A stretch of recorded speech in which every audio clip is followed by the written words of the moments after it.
भैया पहले आप ही बताइए। अब मैं कह रहा हूँ ये चलो ये निकृष्ट व्यवस्था है। जी। अब इसी से गुजर के इसी से गुजर रहे हैं, गुजरते हुए लोग और भी हैं, है ना। हम्म। तो वो आईएएस बीसीएस तक बन रहे हैं, हम्म। कोई वेल डॉक्टर बन रहा है, हम्म। कोई ये भी बन रहा है। फिर फिर वो सिस्टम ऐसे इस सिस्टम से गुजर के वो लोग वहां तक पहुंच रहे हैं। चलो हम इस सिस्टम से गुजर रहे हैं, तो उनकी तुलना इनकी तुलना कैसे कैसे कर पाएंगे हम। चलो आपने कहा वहाँ उस सिस्टम से निकल करके बच्चा आईएएस बन जाता है, हैं? बच्चा मान लीजिए कि बहुत बड़ी ऊंची पोस्ट, अच्छा जो हाँ भी है। हाँ, डॉक्टर बन गया, आईएएस बन गया, आरएस बन गया है, कोई मैनेजमेंट में चला गया, तो ऐसे बच्चे जाहिर है ना वहाँ पे। तो आपका कहना है कि उस सिस्टम से निकल के तो बच्चे वहाँ पहुँच रहे हैं, तो अपने सिस्टम से निकल करके बच्चे कहाँ पहुँचेंगे? जी जी। आपको पता है एक आईएएस की तनख्वाह कितनी होती है? नहीं, वो तनख्वाह की मुझे पता नहीं, और ना मैं तनख्वाह की बात नहीं कर रहा। मैं एक कह रहा हूँ कि एक समाज में भागीदारी कह रहा हूँ कि जो आगे चल के आके चलो ठीक है, आप तनख्वाह की बात नहीं कर रहे हैं, आप ये प्रभाव की बात कर रहे हैं कि एक आईएएस का बहुत बड़ा प्रभाव होता है समाज में। जी। आप ये बात कह रहे हैं ना? प्रभाव मान लो, या फिर मानो सामाजिक उत्तरदायित्व, मानो आगे मानो कोई पढ़ लिख के डॉक्टर बन गया सपोज, है ना। तो नहीं नहीं नहीं, आप मुझे एक कैरेक्टर नहीं, अपना भी स्वरूप है। नहीं मुझे एक कैरेक्टर बताओ जिसकी मैं बात कर सकूं। आईएएस की करूं या डॉक्टर की करूं, किसकी करूं? चलिए डॉक्टर, मैं एक आपको उदाहरण देता हूँ। अपने बाबा जी के पास वो आते थे ना, डॉक्टर पारिक। आप शायद जानता हूँ। डॉक्टर, वो भी इसी सिस्टम से गुजर के चलो वहां पहुंचे, वो बन गए, मतलब वो जर्मन हमें पता नहीं कहां से उनके यहाँ और सीखने आते हैं उल्टे। तो अब वो इससे अपने उस सिस्टम में भी आ गए और उस सिस्टम से वहां पे भी पहुंच गए, उस शिखर पे भी पहुंच गए वो।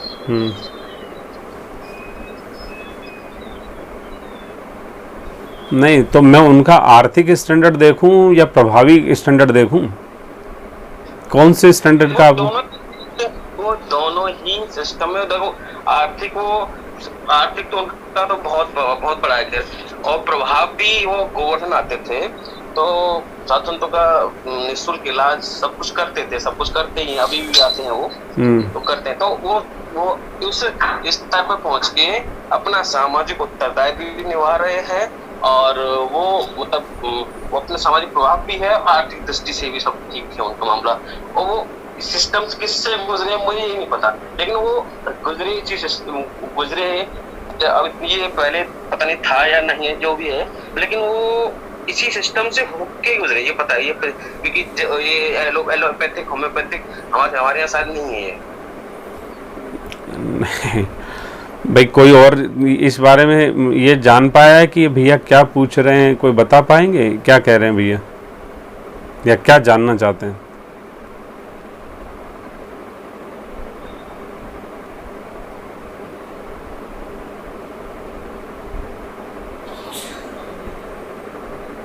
कोई भी नहीं समझ पाया क्या भैया का प्रश्न को? ये संभवतः यही कह रहे हैं जी, संभवतः यही कह रहे हैं कि भाई जो इसी सिस्टम से निकल करके और वो डॉक्टर साहब ऊंचे पहुंचे और आज वो सेवा भी कर रहे हैं और संपन्न भी हैं, तो इस सिस्टम के बिना वो कैसे बनते, ये कह रहे हैं वो।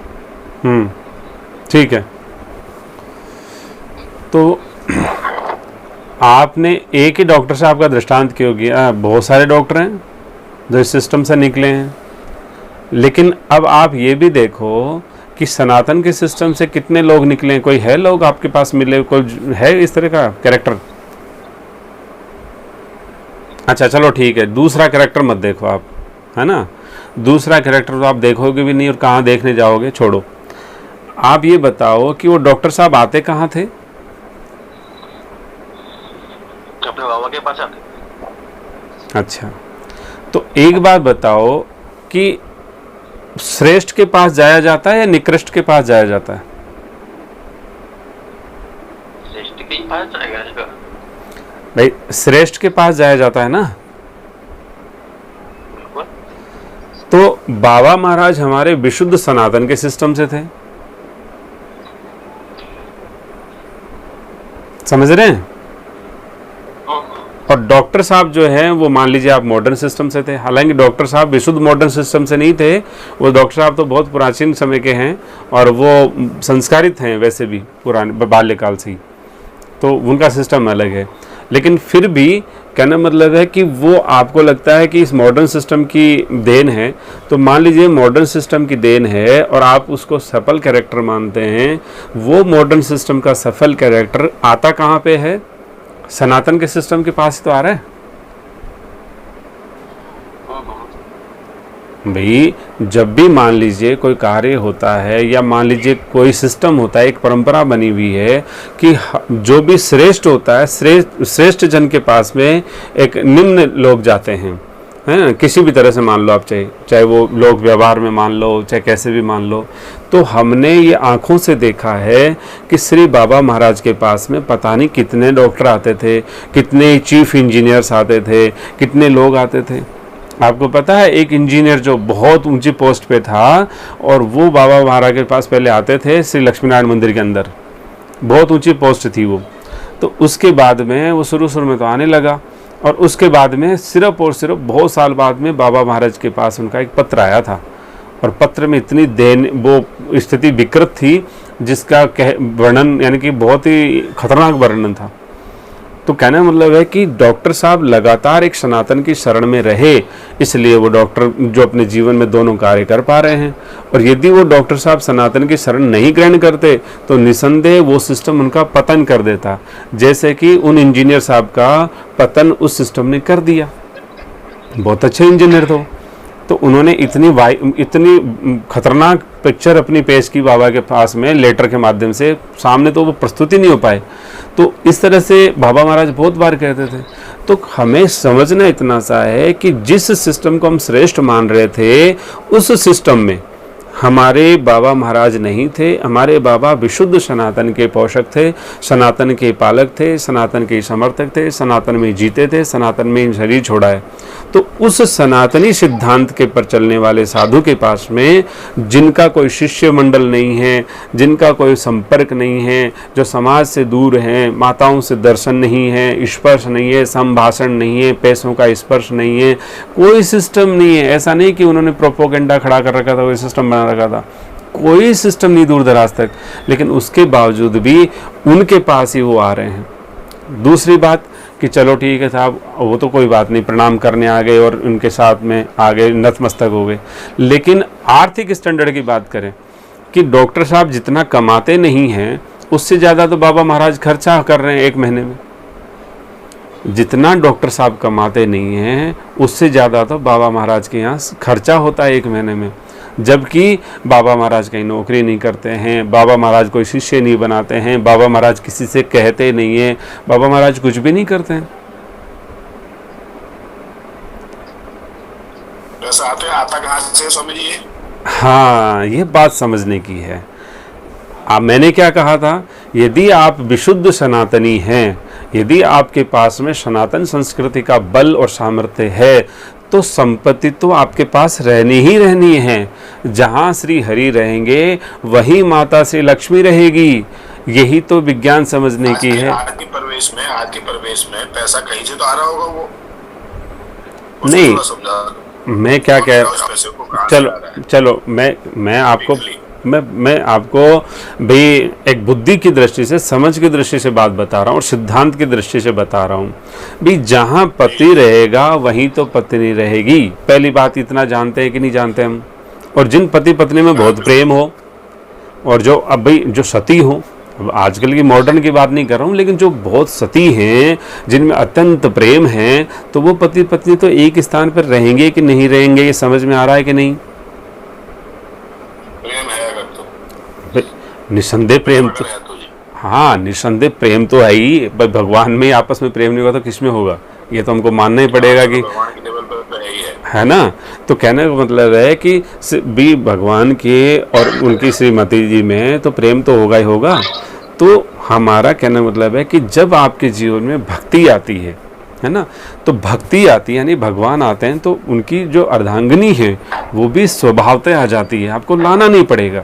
चलो ठीक है, बाबा महाराज को आपने देखा नहीं, सब चीज़ें नहीं है। अब एक और कैरेक्टर में बताता हूँ आपको, हैं भारत का एक सर मेरे दिमाग में सर स्वामी सर मेरे दिमाग में 3 क्वेश्चन आ रहे हैं, चीज़ों के बाद में भूल जाऊंगा, मैं अपना क्वेश्चन डाल देता हूँ जी, प्लीज, फिर आप मेरे को थोड़ा समझा देना। ये समझ की बात है, श्रद्धा की नहीं है। हाँ समझ, बिल्कुल टोटली अपना तो प्लेटफॉर्म समझ गए। हाँ, आपने 3 बातें बताई हैं। एक आपने एग्जाम्पल दिया कमांडोज का, एक आपने एग्जाम्पल दिया अपने इनके विद्यालय के बच्चों का, इनके लोग सेल्फी लेते हैं, और एक दिया आपने बाबा महाराज का जी और डॉक्टर का। आज की तारीख में इतने सारे कमांडो नहीं है, इसलिए शायद उनकी डिमांड ज्यादा है, उनकी ज्यादा हो सकती है, उनकी डिमांड ज्यादा, उनकी पूजा ज्यादा हो सकती है। बच्चे आपके आज की तारीख में बच्चे नया एक वो है कॉन्सेप्ट है, इसलिए थोड़ा सा लोगों में वो है। जब सारे बच्चे सनातनी हो जाएंगे, और जो एक डॉक्टर का एग्जाम्पल दिया, इंजीनियर का एग्जाम्पल दिया, वो सारे डॉक्टर्स की हालत वो नहीं, इंजीनियर्स की हालत वो नहीं है। कुछ डॉक्टर्स अच्छा भी कर रहे हैं, बाबा के पास के बाद नहीं जा रहे, शोहरत है, पैसा है, सब कुछ अच्छा लाइफ जी रहे हैं। और जब इतने सारे लोग सनातनी हो जाएंगे तो ये फिर इतनी डिमांड नहीं रहेगी, मुझे लगता है जितनी आज है। ये मेरे दिमाग में क्वेश्चन है। देखो, पहली बात तो ये है, आपने कहा बच्चे जो हैं, आपका कॉन्सेप्ट नहीं आया इसलिए अट्रैक्शन हो सकता है ना, तो हाँ बिल्कुल, कॉन्सेप्ट तो लोगों को पता ही नहीं है ना भाई। कॉन्सेप्ट तो हमारे साथ में रहने वालों को पता नहीं है। श्री सेठ जी हमारे साथ में रहते हैं, हमारे टीम में जाते भी हैं, और श्री द्वारिकाधीश भी वर्षों से संबंधित हैं, लेकिन इनको ही नहीं पता कॉन्सेप्ट क्या है भाई। कहने का मतलब है इन लोगों को ही कॉन्सेप्ट नहीं पता, तो एक अनजान आदमी को कॉन्सेप्ट कहाँ से पता लगेगा। तो कहने का मतलब है कि कॉन्सेप्ट कैसा है, नया है कि पुराना है, कॉन्सेप्ट किस कॉन्सेप्ट के वो बच्चे हैं, उन कॉन्सेप्ट को देख के लोग नहीं ज्वाइन करते हैं। लोग हमेशा ज्वाइन करते हैं उसके प्रभाव को देख कर, उसके प्रकाश को देख करके। तो कुछ ना कुछ एक स्पेशल अट्रैक्शन उन बच्चों के अंदर मिलता है जो कि कहीं कॉमन जगह नहीं मिलता है। जबकि उनके बच्चों की ड्रेस भी बहुत गंदी होती है, ड्रेस भी बहुत सुंदर नहीं होती है, रूप रंग भी कोई खास नहीं होता है, खास क्या बहुत ही ऐसे होते हैं वो। और कहना मतलब है उनकी हेयर कटिंग भी कोई स्पेशल नहीं होती है, हैं कई बार तो वो मुंडन करा के जाते हैं, कई बार बिना मुंडन जाते हैं। तो कुछ भी ऐसा नहीं है इस बॉडी के अंदर जो अट्रैक्ट करने वाला हो, सिर्फ और सिर्फ उस तेज के अलावा। एक जो वो एक अट्रैक्शन होता है ना, जो आपकी डिमांड है, आपकी मांग है, आपको स्वाभाविक शांति चाहिए, आपको स्वाभाविक वो तलाश है जिसकी तलाश है ना, वो आपको चाहिए बाहर के जगत में, तो वो आपको चाहिए। जब वो आपको मिलता है तो आप स्वाभाविक उधर अट्रैक्ट हो जाते हैं। समझ रहे हैं बात? तो वो एक अट्रैक्शन तो बच्चों में इसलिए होता है। अब कोई भी बच्चा चाहे कितना ही मॉडर्न सिस्टम का बच्चा हो, कितनी अंग्रेजी बोले, चाहे कुछ भी बोले, उनमें अट्रैक्शन नहीं आएगा, वो बिल्कुल भी नहीं आएगा जितना अट्रैक्शन इनमें होता है। तो मेरा कहने का मतलब ये है कि उस सकारात्मक ऊर्जा की वजह से लोगों का स्वाभाविक अट्रैक्शन इन बच्चों में होता है, ना कि एक कॉन्सेप्ट की वजह से होता है। कॉन्सेप्ट लोगों को जानकारी में नहीं होता है, पहली बात। दूसरी बात, बहुत सारे ऐसे डॉक्टर हैं जिनकी वेल सेटल्ड लाइफ है। आप इन डॉक्टर साहब की बात कर रहे हैं, जो ऐसे बहुत लोग डॉक्टर हैं जो कि बाबा महाराज के पास नहीं पहुंचते हैं, वो नहीं जाते हैं वहाँ पे, उनको जाने की ज़रूरत भी नहीं है, वो बहुत अपनी लाइफ में सेटल्ड है। लेकिन मैंने शायद बहुत लोग हैं ऐसे, नॉट ओनली डॉक्टर्स, बहुत लोग हैं ऐसे, हाँ, बहुत प्रोफेशनल्स हो सकते हैं, अलग प्रोफेशन में हाँ हाँ, बहुत डिफरेंट प्रोफेशन हो सकते हैं। लेकिन मैंने एक एग्जाम्पल दिया था आपको, कितना सा एग्जाम्पल दिया था, कुछ दिनों पहले का एग्जाम्पल दिया था, जो कि पिछली होलिका की बात है। मैंने कहा था एक डॉक्टर साहब आए थे और कई समय से वो समय की बात मांग रहे थे, लेकिन वो डॉक्टर साहब आए, और उन डॉक्टर साहब जब आए थे तो इसमें भी ग्रुप में 2-3 लोग होंगे, अभी भी लाइव होंगे, जो कि उन डॉक्टर साहब से मिले हैं और देखे हैं, और उन डॉक्टर साहब की दयनीय दशा देखी होगी।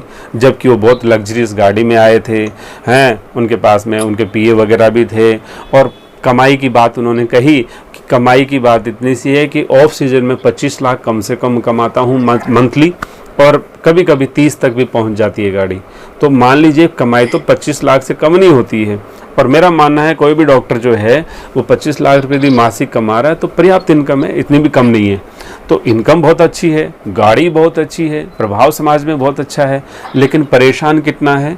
बोले 6 महीने से सोया नहीं, नींद नहीं आई। लेकिन ये बात वो आपसे कैसे कहेगा, जन समाज से कैसे कहेगा? जन समाज उसकी अंदर की स्थिति को जान ही नहीं पाएगा।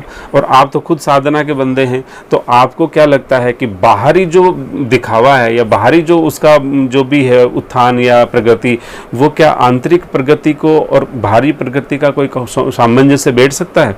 अंदर से कैसा इंसान है, बाहर से कैसा इंसान है? जब आप किसी पागल को देखते हो तो बड़ा हष्ट पुष्ट दिखता है, चेहरे पे बहुत ज़्यादा ग्लो भी दिखता है, क्योंकि खूब खाता है, खूब सोता है, 2 ही काम करता है, तो इसलिए शरीर दृष्टि से तो बहुत अच्छा लगता है, लेकिन अंदर से कितना वो परेशान होता है। तो कहने का मतलब है कि बाह्य स्वरूप को अर्थ तो जरूरी है जी, संसार में अर्थ तो जरूरी है, बिना अर्थ के तो हालत आप देख रहे हो, जिसको कमर तो उसकी हालत भी देख रहे हैं, इसके बाद ज्यादा तो उसकी हालत देख रहे हैं। आंतरिक हालत जरूर, हाँ आपकी बात भी सही है कि आंतरिक जो शांति है वो इस बाहर के संसार में नहीं है, लेकिन अर्थ नहीं चाहिए संसार में, बिल्कुल भी नहीं चाहिए। कुछ काम नहीं करना पड़े आपको और आपको अर्थ आ जाए, वो भी संभव नहीं है। नहीं, मैंने क्या कहा आपको? मैंने तो कहा कि अर्थ तो आपसे जाएगा ही नहीं। जब जीवन में अर्थ ही रहेगा तो अनर्थ की तो प्राप्ति होगी नहीं आपको। भाई मैंने क्या कहा? मैंने तो बात करी संपत्ति की, पैसे की, मुद्रा की, रुपए की, उनकी बात करी। मैंने समझ की दृष्टि में उन्हीं चीज़ों की बात करी है, और मैंने एक नहीं अनेक एग्जाम्पल आपको बताए हैं। तो पहला आपका क्वेश्चन था कि बच्चों का कॉन्सेप्ट डिफरेंट होने की वजह से शायद लोग अट्रैक्ट होते हों, उसका जवाब मैंने दिया। दूसरा क्वेश्चन ये था कि हमको जो बाहर से सेटल्ड लाइफ लगती है वो अंदर से कितनी परेशान लाइफ है, उसका कंपैरिजन या उसकी तुलना हम नहीं कर सकते हैं। आपको याद हो तो दिल्ली के अंदर में एक डीएम ने सुसाइड किया था ट्रेन के आगे कूद करके। इसी 2020 में 1 जनवरी को हाई कोर्ट के चीफ जस्टिस ने सुसाइड किया था। हैं, तो कहने का मतलब है इतनी बड़ी पोस्ट पर पहुंचने के बाद भी इंसान को जीने से भी परेशानी हो रही है, तो वो कितने दिनों से कितना व्यथित होगा, इसकी कल्पना हम और आप नहीं कर सकते। वो जो दर्द होता है, वो परेशानी होती है, पल पल मरने की जो स्थिति होती है, उसका तो हम आभास ही नहीं कर पाते कितना खतरनाक होता है। तो किसी पद प्रतिष्ठा पे पहुंच जाना, पैसे की बहुत मात्रा में आपके पास इकट्ठा हो जाना, वही आपके जीवन की सफलता नहीं है। जबकि सनातन ये कहता है कि सर्वांगीण आपका विकास होना चाहिए, सब क्षेत्रों में आपका प्रकाश होना चाहिए, आपके पास में पर्याप्त मात्रा में संपत्ति होनी चाहिए, आपके पास में पर्याप्त मात्रा में शक्ति होनी चाहिए, सामर्थ्य होना चाहिए और एक समर्पण का बल होना चाहिए। तो कहने का मतलब है कि जिन बाबा महाराज की हम बात कर रहे हैं, उन बाबा महाराज ने शीशे नहीं बनाए। अब मैं उस बात पे आता हूँ कि वो पैसा कहाँ से आता था। तो उन्होंने शीशे नहीं बनाए हैं, उनका कोई समाज से जितना कोई लाइजन नहीं है, समाज से कभी वो लाइजनिंग चला के करते ही नहीं थे, कभी फ़ोन नहीं करते थे, हैं, माताओं का वहाँ प्रवेश नहीं है, धन का स्पर्श नहीं है। तो उसके बावजूद भी इतनी बड़ी व्यवस्था कैसे चलती है? इसका विज्ञान ये है कि सनातन का सिद्धांत कहता है यदि आपके जीवन में भक्ति होगी, यदि आपके जीवन में श्री नारायण का वास होगा, तो श्री लक्ष्मी जी तो आपके पास रहेगी। वो करुणा और कृपा तो मिलती। अरे साहब, सिद्धांत की बात कर रहा हूँ मैं, विश्वास की नहीं कर रहा हूँ, मैं सिद्धांत की बात कर रहा हूँ कि आप यदि सती नारी का कैरेक्टर देखेंगे और सती नारी को समझने की बात करेंगे, सती नारी, और ये तो सभी मानेंगे कि भाई जो भगवान हैं वो तो सती होंगे ही होंगे आपस में, उनका तो सिस्टम ये मानेंगे, हम स्वीकार करना पड़ेगा कि जो ऐसा कैरेक्टर है। क्योंकि लक्ष्मी कौन है भाई? हमारे सनातन के अनुसार में जो श्री लक्ष्मी जी हैं वो कौन है? वो तो संपत्ति की अधिष्ठात्री देवी है ना, वही तो संपत्ति हैं। वो कहने मतलब एक श्री हैं, वही तो हमारे जीवन के सब मूल हैं। तो वो वही रहेगी जहाँ पे श्री नारायण रहेंगे। अब आपने कहा कि ये तो साहब श्रद्धा की बात आ गई, तो श्रद्धा की बात नहीं कह रहा हूँ मैं, तो वो विज्ञान बता रहा हूँ कि पत्नी कहाँ रहती है, जन समाज की बात कर रहा हूँ। यदि आपकी पत्नी आपके पास रहती है तो आपसे प्रेम है इसलिए रहती है, नहीं तो कल को वो डाइवर्स अप्लाई कर सकती है। आजकल सिस्टम ऐसा चल रहा है, कोई मजबूरी नहीं उसकी, उसका प्रेम है आपके प्रति, उसका समर्पण है आपके प्रति। आज भी वो घर पे बैठी है, आप कहीं और ड्यूटी पे बैठे हो, लेकिन एक आपके भरोसे ही वो जी रही है वहाँ पे। तो हमारे सनातन संस्कृति में आज भी जन सामान्य में देखा जाता है, जहाँ कोई सती नारी का कोई सिस्टम नहीं है, लेकिन फिर भी देखा जाता है कि पति पत्नी दोनों साथ रहते हैं। तो इसी तरह से भगवान और वो जो उनकी अर्धांगिनी है वो भी साथ ही रहती है, समझना पड़ेगा। फिर चलो इसको आप ऐसे मत समझो, तो आप इसको ऐसे समझ लो कि बाबा महाराज कहीं प्रचार नहीं करते हैं, किसी से जैसे मान लीजिए शिष्य नहीं बनाते हैं, कोई ऐसा सिस्टम डेवलप नहीं कर रखा है, और उसके बावजूद भी लाखों रुपए का मासिक खर्च कैसे निकल रहा है, आप इसको ऐसे समझ लो। चलो बात छोड़ो, इस समझ की बात कर लो। देते होंगे दान पात्र, मुझे तो लगता है ऐसा नहीं, लेकिन भक्त नहीं, कहीं से आता हो नहीं, लेकिन भक्त क्यों देते होंगे भाई? भक्तों के पास है, भक्त कमा रहे, मेहनत कर रहे हैं, श्रद्धा है भक्तों की, नहीं कमाते तो नहीं देते, उनके पास होता नहीं तो देते कहाँ से? हाँ, नहीं कमा रहे हैं, थोड़ा बहुत मेहनत कर रहे हैं, श्रद्धा है उनकी। हाँ, महाराज में इस में जो भी कहो भगवान में। हाँ, ठीक है विष्णु भैया, आपका समय हो गया, आप संकीर्तन करिए। एक्चुअली लोगों को जानकारी में नहीं है। मैंने क्या कहा, जैसे श्री द्वारकाधीश है, विष्णु भैया का भी क्वेश्चन इसलिए था, वो यही कह रहे थे देखो ऐसा नहीं होगा तो कैसे गुजारा होगा, पॉइंट वहीं से चला था। हाँ। तो जो बच्चा इतना पढ़ लिख लेगा, सारी भाषा सीख लेगा, सब कुछ है, विज्ञान में है, लेटेस्ट मॉडल भी है और संस्कृति भी है साथ में, तो अच्छा बनेगा वो तो। और भी नहीं, कहने का मतलब है कि आप ये देखो कि आपने कहा कमांडोज बहुत कम होते हैं और इस तरह से उनकी डिमांड बहुत ज़्यादा होती है, पहली बात। दूसरी बात क्या है कि जो कमांडो होते हैं, आज के जो कमांडो, उनके पास तो वो परफेक्शन ही नहीं होता हमारे, क्योंकि वो सनातन से नहीं होते भाई। सनातन का सबसे बड़ी चीज़ क्या होती है कि आपका कम से कम जो शारीरिक ओज और तेज तो बचा रहना चाहिए, आपके पास वो ब्रह्मचर्य का ताकत तो होनी चाहिए, वो आज किसी के पास होती ही नहीं है। हैं, जो कहना मतलब है कि और वो ताकत किसके पास आएगी, वो तो श्री हनुमत लाल जी देंगे। तो कहना मतलब है कि हमारी एक भी एक्टिविटीज यहाँ सनातन में ऐसी नहीं है जो कि बिना साइंस के हो, बिना विज्ञान के हो। हर चीज के पीछे इतना बड़ा विज्ञान है कि एक एक महीने तक मैं बात कर सकता हूँ उसके बारे में, कि इस तरह से। हाँ, ये बात सही है बिल्कुल। जो जिसके साथ मतलब अपना कर्म और ज्ञान, अब जो ज्ञान आज की तारीख में, और फिर ऊपर से सनातन का साथ, फिर तो उसकी बात ही नहीं है, कोई मुकाबला ही नहीं कर सकता उसका भाई। आपको तूने एक छोटी सी चीज बताई है कि भाई 2 दर्जन कंपल्सरी लैंग्वेजेस हैं। अब आपने ये नहीं पूछा कि इस लैंग्वेज, इतनी बड़ी लैंग्वेजेस रखने का मतलब क्या था, इसके पीछे क्या विज्ञान था, क्या नहीं था। यदि आप ये समझना चाहोगे तो इसमें मुझे 6 महीने लग जाएगा समझाने में, इसी टॉपिक को लेते हैं। लेकिन हाँ, नहीं तो कहने का, बंदा फेल हो जाए। हाँ, आपको एक बात बताते हैं कि आज साल भर से ज़्यादा हो गया, साल 1.5 साल हो गया, अभी तक तो हम बच्चे को लाठी पकड़ना सिखा रहे हैं। अभी तक हमारे बच्चे ये अभी आपका एक ही तरह का स्टार्ट है विद्यालय, और भी कोई शाखा है इसके आसपास में आपकी? नहीं, शाखा नहीं है, ये सिर्फ हमारा अभी जयपुर में ही है ना। बाकी हाँ, वैदिक सनातन पे तो हमारे ऑलरेडी है 3-4 जो पहले से चल रहे हैं, लेकिन ये पूर्ण सनातन पे सिर्फ और सिर्फ जयपुर में ही है। हाँ, एक फ्रेंचाइजी के लिए एक सज्जन आए थे दिल्ली में, वो हमने मना कर दिया। वो ऑस्ट्रेलिया से थे, ऑस्ट्रेलिया से आए थे, हमने मना कर दिया कि अभी कोई फ्रेंचाइजी नहीं है। पहले तो हमारे प्लानिंग में नहीं कोई फ्रेंचाइजी का सिस्टम। हम तो ये कहते हैं घर घर में आप बनाओ ना सनातन, हम तो आपको पूरी हेल्प करेंगे, मदद करेंगे। आप अपना समय दो बच्चों के लिए और करो, घर घर में सनातन बन जाए। फ्रेंचाइजी क्या ज़रूरत है, वो तो फिर व्यवसायीकरण है। तो कहने का तात्पर्य यह है कि हमारे यहाँ, जैसे मैंने आपको लैंग्वेजेस की बात करी, अभी एक जो शस्त्र विज्ञान हमारा है, जो सनातन का शस्त्र विज्ञान है, अब बच्चे 1 साल से ज़्यादा हो गया, 1.5 साल हो गया लगभग, वो तो लाठी पकड़ना सीख रहे हैं अभी तक।